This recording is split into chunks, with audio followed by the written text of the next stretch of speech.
Hello friend, आपका स्वागत है अपने चैनल लेट्स लर्न जूलॉजी पे। दोस्तों, एक बार फिर हम आपके लिए लेकर आ चुके हैं प्रीवियस ईयर के आए हुए क्वेश्चन की ऑब्जेक्टिव सीरीज़। तो ऑब्जेक्टिव क्वेश्चन की ये सीरीज़ है, तो यहाँ पे देखेंगे क्वेश्चन नंबर 31। इससे पहले हम आपको करवा चुके हैं 30 क्वेश्चन। आइए आज हम देखते हैं क्वेश्चन नंबर 31। यहाँ पे दे रखा हुआ है आपका क्वेश्चन है 31। देखेंगे यहाँ पे दे रखा है the food chain that start from plants and goes from smaller to larger animals is. बताया गया पौधे से प्रारंभ होने वाली खाद्य श्रृंखला जो छोटे जानवरों से बड़े जानवरों की ओर बढ़ती है उसे क्या कहते हैं। ऐसा ये क्वेश्चन पूछ रहा है, तो आपको बताना है कि जो इसे हम क्या कहते हैं। जो प्लांट होते हैं वो प्रोड्यूसर होते हैं और उनको खाने वाले प्राइमरी कंज्यूमर होते हैं, और प्राइमरी कंज्यूमर को खाने वाले सेकेंडरी कंज्यूमर होते हैं, और सेकेंडरी कंज्यूमर को खाने वाले जो होते हैं टर्सरी, और इस तरीके से एक पूरी चैन बन जाती है। तो इसे हम क्या कहते हैं, इसे हम कहते हैं। आइए हम क्वेश्चन के आंसर देख लेते हैं। दे रखा है यहाँ पे पहला दे रखा है डेट्राइटस चैन, या फिर पैरासिटिक चैन, पैरासिटिक फूड चैन, या फिर प्रीडेटर फूड चैन, या फिर सैप्रोफिटिक फूड चैन। तो इसके सही आंसर की अगर दोस्तों हम बात करें तो इसका सही आंसर क्या हो जाएगा, आंसर नंबर सी हो जाएगा। यानी कि क्या हो जाएगा इसका आंसर नंबर सी में प्रीडेटर फूड चैन इसे कहते हैं। ठीक है, तो इसका सही आंसर हो जाएगा क्वेश्चन नंबर 31 का सी आंसर हो जाएगा। तो जो एक चैन बनती है उसे क्या कहते हैं, प्रीडेटर फूड चैन कहते हैं। आइए हम देखते हैं क्वेश्चन नंबर 32। क्वेश्चन नंबर 32 जो आपको यहाँ पे दिखाई दे रहा है, क्या लिखा हुआ है, ग्लूकागान स्टिमुलेट्स। ग्लूकागान स्टिमुलेट होता है, कैसे बताना है आपको। ग्लूकागान एक हार्मोन्स होता है जो ब्लड में शुगर के लेवल को मेंटेन करता है, कह सकते हैं इसमें। तो इसमें चार आंसर देख लेंगे क्या दे रखा है। Increase of break down of glycogen to blood sugar, ये भी हाँ, ये भी बात सही है आपकी। Formation of glucose from amino acid, ये भी सही है। Rise of blood sugar level, तो इन सारी चीज़ों को कंट्रोल करने के लिए ये जो है क्या होता है, स्टिमुलेट्स हो जाता है। और तो इसका सही आंसर क्या हो जाएगा, तो इसका सही आंसर हो जाएगा answer number D. Answer number D, यानी कि ये तीनों सही हैं इसके। ठीक है, तो इसका आंसर नंबर डी, और आंसर भी आपको यहाँ पे दिखाई दे रहा है, देखिए दे रखा है यहाँ पे, आंसर नंबर डी हो जाएगा इसका क्वेश्चन नंबर 32। आइए देखते हैं क्वेश्चन नंबर 33। क्वेश्चन नंबर 33 में दे रखा है first United nation conference on human environment was held in Stockholm in the year. पूछ रहा है कि मानवीय पर्यावरण पर प्रथम संयुक्त राष्ट्र सम्मेलन स्टॉकहोम में किस वर्ष में हुआ था। तो इसके सही आंसर की बात करें तो यहाँ पे दे रखा है 1972, 1986, और दे रखा है 1992 और 2000। तो इसके सही आंसर जो का है 1972 हो जाएगा। 1972 में जो है ये सम्मेलन हुआ था, स्टॉकहोम में हुआ था संयुक्त।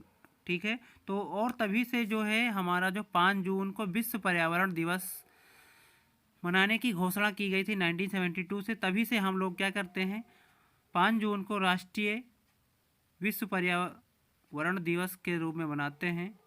तो इसका सही आंसर क्या हो जाएगा दोस्तों, 1972। ठीक है, आइए हम देखते हैं क्वेश्चन नंबर 34। क्वेश्चन नंबर 34 की यहाँ पे बात करेंगे। क्वेश्चन नंबर 34 में दे रखा है, देखेंगे क्या दे रखा है यहाँ पे, देख लेंगे। यहाँ पे लिखा है silica for the formation of siliceous spicules is. तो आपको बताना है जो ये सिलिका, हिंदी में देख लेंगे, सिलिकामय कंटिका के निर्माण के लिए सिलिका। तो आपको बताना है ये कहाँ पे कि इसका आंसर क्या हो जाएगा, सिंथेसाइज्ड बाय द स्पंज, या फिर provided by the symbiotic algae, या फिर सप्लाइड बाय द बैक्टीरिया, फिर या चौथा इसका आंसर दे रखा है extracted by the sponge from the sea water. तो इसका जो सही आंसर की अगर हम डायरेक्टली बात कर लें तो इसका सही आंसर हो जाएगा आंसर नंबर डी। ठीक है दोस्तों, तो ये क्वेश्चन नंबर 34 भी आपका यहाँ पे क्लियर हो जाता है।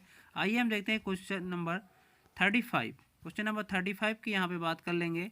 तो दे रखा है which of the following plants produce green sports. इसमें बताना है कि कौन से इसमें जो प्लांट है जो कि स्पोर्ट्स ग्रीन स्पोर्ट्स प्रोड्यूस करता है, या फिर उसका स्पोर्ट्स का कलर कह सकते हैं ग्रीन होता है। तो इसमें देख लेंगे, दे रखा है पहला आंसर जो दे रखा है आपको साइलोटम दे रखा है, साइलोटम पी यहाँ साइलेंट रहेगा, साइलोटम हो जाएगा।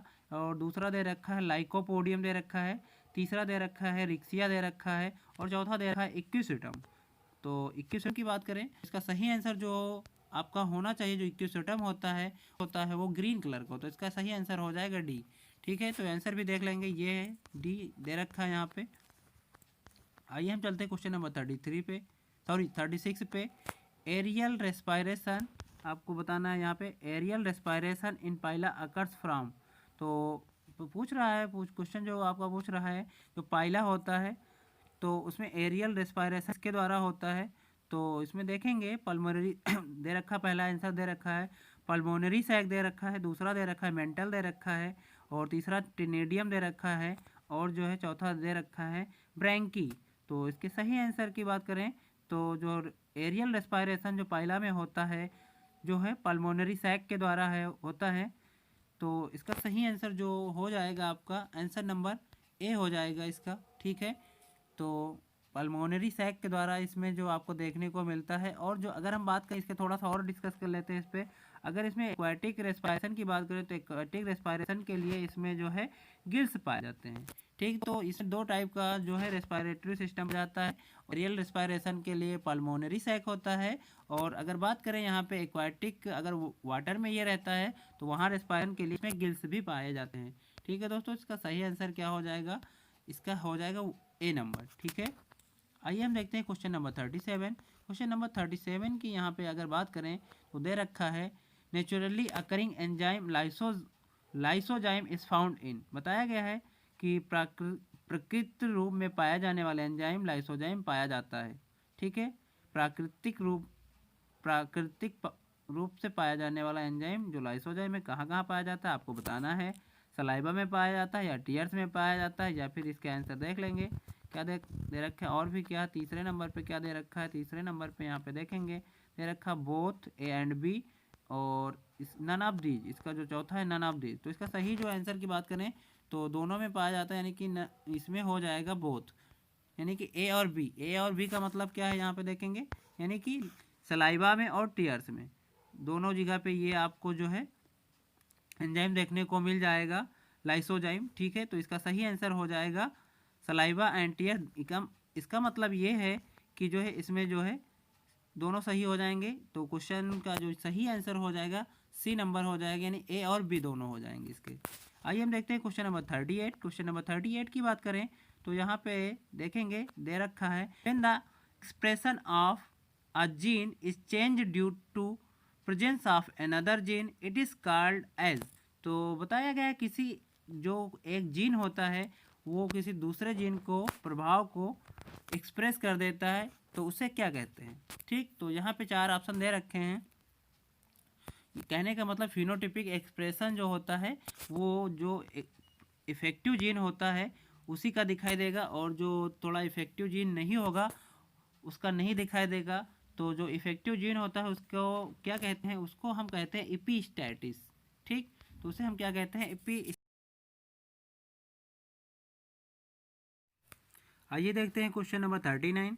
क्वेश्चन नंबर 39 की अगर यहाँ पे बात करें तो दे रखा है लेट्रेरिया कार्डमम बिलोंग्स टू। लेट्रेरिया कार्डमम की क्या है, किसके अंतर्गत आता है, तो आपको बताना है कि ये जो लेट्रेरिया कार्डमम जो आपका है ये कैसा है, डाइकाट है या मोनोकाट है या फिर कोनिफर है या फिर मोनोक्लेमाइडी है। तो क्या हो जाएगा, तो इसका सही आंसर हो जाएगा ये मोनोकाट होता है, इसका सही आंसर बी हो जाएगा। आइए हम देखते हैं क्वेश्चन नंबर 40। क्वेश्चन नंबर 40 की अगर बात करें यहाँ पे दे रखा है क्वेश्चन नंबर 40 में क्या दे रखा है, root knot disease caused by. जो रूट नॉट डिसीज होती है किस में होती है, तो किसकी वजह से होती है, कह सकते हैं रूट नॉट रोग उत्पन्न होता है। तो आपको बताना है root knot disease caused by किसकी वजह से होती है। तो रूट नॉट डिसीज की अगर हम यहाँ पे बात कर लेंगे तो रूट नॉट डिसीज जो हमारी होती है नेमेटोड्स के द्वारा होती है। तो इसका सही आंसर क्या हो जाएगा, आंसर नंबर बी हो जाएगा। आइए हम चलते हैं क्वेश्चन नंबर 41 पे। क्वेश्चन नंबर 41 की बात करें यहाँ पे, क्वेश्चन नंबर 41 देखेंगे दे रखा है आपका, क्या दे रखा है, metamorphosis in cockroach is regulated mainly by. जो मेटामार्फोसिस कॉकरोच में देखने को मिलती है वो किसके द्वारा रेगुलेट की जाती है, या फिर रेगुलेटेड बाय मेनली किसके द्वारा होती है, रेगुलेट किसके द्वारा होती है। तो आपको बताना है जो मेटामार्फोसिस आपके कॉकरोच में होती है तो डायरेक्टली हम इसे आंसर की बात कर लेते हैं। जो कार्पोरा एलाइटा,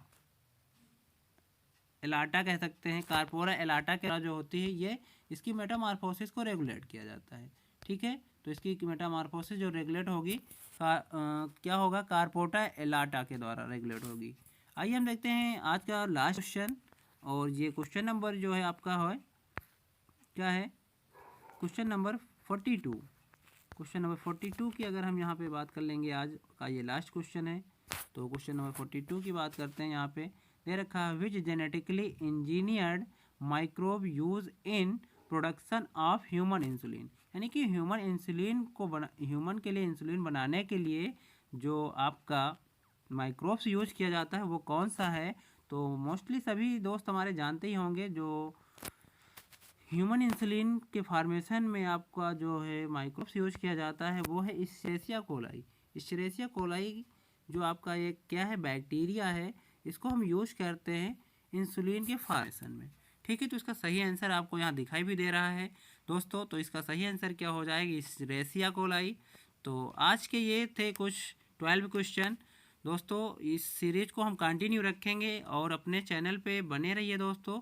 और अपने इस चैनल पे जितने भी वीडियो प्रीवियस पड़े हुए हैं, पहले से पड़े हुए हैं, उनको भी वॉच कर लीजिए।